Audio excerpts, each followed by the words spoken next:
Okay, given the function f of x equals x cubed minus 5x, use limits to determine the exact slope of this curve at the point 2 and negative 2. So we're interested in finding the tangent slope at the point 2 and negative 2. And to do that, instructions are indicating we need to use limits. So of course we have to use a pair of points and get an expression for a secant slope first. And then with the magic of limits, we can convert that secant slope into a tangent slope as we move those points, 2 points, infinitely close together. So first things first, let's just take a look at our ordered pair. The point of tangency is 2 and negative 2, and that's our x1 and our y1 value. Now incidentally, that y1 value, of course, is the same thing as plugging in 2 into our existing function. So instead of writing negative 2, we could also refer to that as f of 2, the output when we substitute 2 into our function. We'll just confirm that that, of course, does give negative 2. So if I input 2 into our function, f of x, we'll get 2 cubed minus 5 times 2, which is going to be 8, minus 10, which is indeed negative 2. So just keep in mind that we can use f of 2 interchangeably with negative 2. That's not a huge issue in this example, but I just want to make sure that you understand that that first point could be written as 2 comma f of 2, which I think I'll do when we set up our secant expression here in a few more minutes, at least initially. Okay, that brings us to our second point. So nothing really new there. We just have our first point, x1 and y1, which was given, and then we have to have the presence of mind to say I need a point that's close to that x1 value. So we'll say 2 plus h, and then we of course have to rely on our function notation to get our second y value. So this is going to be x2 and y2. And maybe I should write out what I was discussing there with this negative 2 f of 2 business. Another way of writing this ordered pair is to say this is 2 comma f of 2. Of course that's also our x1 and our y1. Now f of 2 is great, but of course knowing that that's negative 2 is far more important when we set up our secant slope expression here, which I think we're ready to do right now. So if we set up our secant, it's going to be a bit of a roadblock here but in a second, but we can still at least attempt to set up our secant, which of course is y2 minus y1. So I'll write this as f of 2 plus h. Then we'll subtract. What is our first y value? Now here's where I could use negative 2, but I'm actually just going to opt for the function notation just in the setup. And we'll switch that to negative 2 in a few more minutes. I just want to get you used to this, that you can have a difference of function values in the top, and that still just means your rise in your secant slope. And in the bottom, of course, we're just going to end up with h, because 2 plus h minus 2 is going to be h. And get used to that. And this thing is pretty important as we delve a little bit deeper in calculus here in the next few videos. We refer to this thing as the difference quotient. Okay, so when you set up your secant slope, you're setting up your difference quotient. It's one and the same. Okay, so we can't apply limits because hopefully you've also noticed that f of 2 plus h is not much good to us. Kind of the same as saying f of 2 is not much good to us. We need an actual y value and not just relying on our function notation. So we have to determine what this f of 2 plus h expression is by, unfortunately, and this is the bulk of the work, we have to plug that into our function. So we're going to have to do that and come back to our secant slope expression in a few more minutes, because the bulk of this problem is going to be figuring out what f of 2 plus h is. So remember, f of x was x cubed, and I better be careful with copying mistakes. It was, minus 5x. Don't want to do this twice, trust me. Minus 5 times that input. So when we evaluated that function at 2, we just had to put 2 in there, and 2 cubed minus 5 times 2. Well, now, kind of similar to that, we have to put in 2 plus h. We have to cube 2 plus h, ouch, and then we have to go minus 5 times 2 plus h. So this is just going to be our second y value, remember, so you don't have to label that, but just at least a mental note. This is just giving us the second y value that we can put in the top of our difference quotient, our secant slope expression. And if you've forgotten how to cube a binomial, then you might want to pull up your notes and look through your notes on binomial expansion. Okay, or I guess you could literally multiply it out 3 times if you're really stuck. And that's a little bit more work, but it's still doable. But I'm going to assume here, the idealist in me is going to assume that you remember binomial expansion.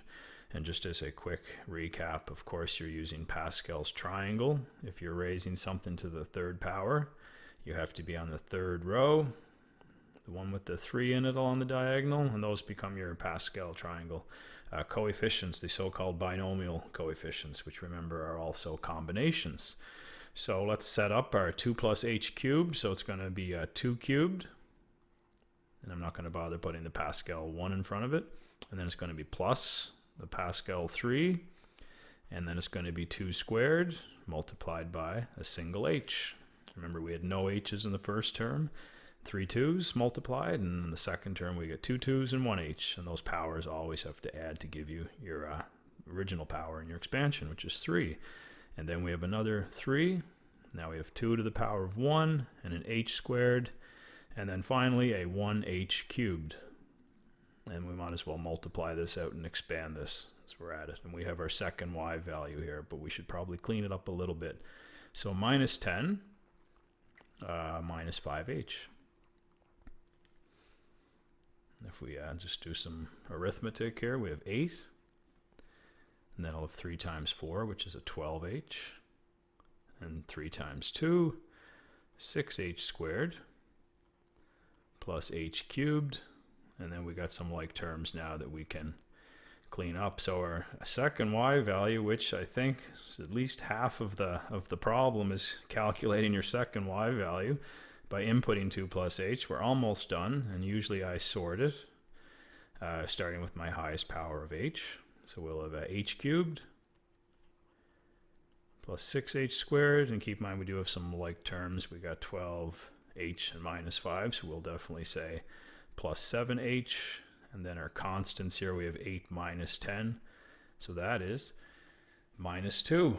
And that expression in itself, again, is the bulk of the work, algebraic footwork, I guess, in this problem, but that's our second y value. Now we can come back to our secant expression and simplify that and start to move towards our limits. Okay, so here's our secant expression again. Get that to settle down there. There we go.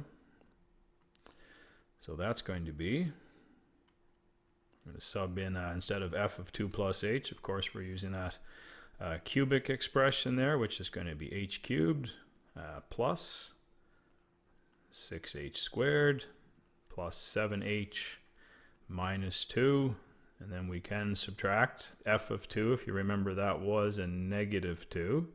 And that's great news, because remember, we want to see all our constants disappearing in the numerator of our secant slope expression, or our difference quotient. And we'll put a nice straight line there, and on the bottom nothing's changed, we still have h. Okay, so that's that. We have our secant slope, and maybe I'll relabel that as well, because there's not much simplifying to do now. For our secant slope, we can of course just cross off minus 2, subtract a negative 2, that gives us 0. So our final expression for our secant slope is going to be h cubed plus 6h squared plus 7h all over h. And I'm sure you're aware that the h on the bottom will divide into everything on the top, but we're going to hold off on doing that. Wait till we get our limits set up here first, and I'll get a nice straighter h, and then we'll box this to know that that is our difference quotient. That is the bulk of the algebraic work, and the limit work will be pretty straightforward now if we have this expression. Okay, so there we go. So now let's move on to our limits. And keep that where we can see it, obviously. And now the slope of our curve, which remember is the slope of your tangent. So we'll say this is another slope calculation, but with a subscript tangent. And it's going to be a limit as this h value approaches 0 of that difference quotient or slope of our secant. So our 2 points are going to come infinitely close together. So now we swap out the slope of the secant, and of course you can skip some of these steps. I'm just trying to be super cautious, I guess, here. Maybe super thorough, I guess is the proper word, especially with my penmanship here as well. There. Okay, so let's sub in that expression, of course, which you see above there in pink. So here's where we have the h cubed plus 6h squared plus 7h all over h. And if we attempt to just forget the issue here and plug in h equals 0, which insinuates that h is getting infinitely close to 0. And of course, what do we get? As always, we get 0 over 0, our indeterminate form, which is no good to us, which is why we still have to, of course, do a little bit of simplifying and get rid of that h that's on the bottom, which is always the case when we're working with tangent slopes. So we're on the home stretch.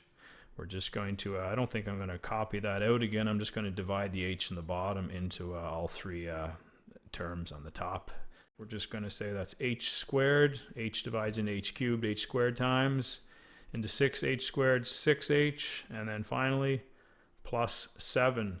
And now when h approaches 0, h squared is going to approach 0. 6 times h is going to approach 0. And 7 is going to stay itself and remain 7. And I think we can squeeze it in here. That means the slope of our curve at this ordered pair, 2 and negative 2, is exactly 7. So we'll say slope of the curve at x equals 2, or we could just list the entire ordered pair. So hopefully now we've done this a few times, and just understand that when you're setting up your secant slope, the bulk of the work is going to be when you input your number, your original x value plus h into your function. And this one was a little bit more horrible because we had to cube that 2 plus h because we had a cubic polynomial that we're dealing with. Don't be intimidated by that. Just take your time and double check your work and be organized and neat and tidy. And then once you set that up, switch gears, go right to your limits. And also, just to keep in mind before we wrap up here, I really like the notion of just leaving this with an h on the bottom so you can recognize your indeterminate form as you deal with your limit as h goes to 0. But of course, the simplified secant expression is the one that we need in order to evaluate and figure out this limit.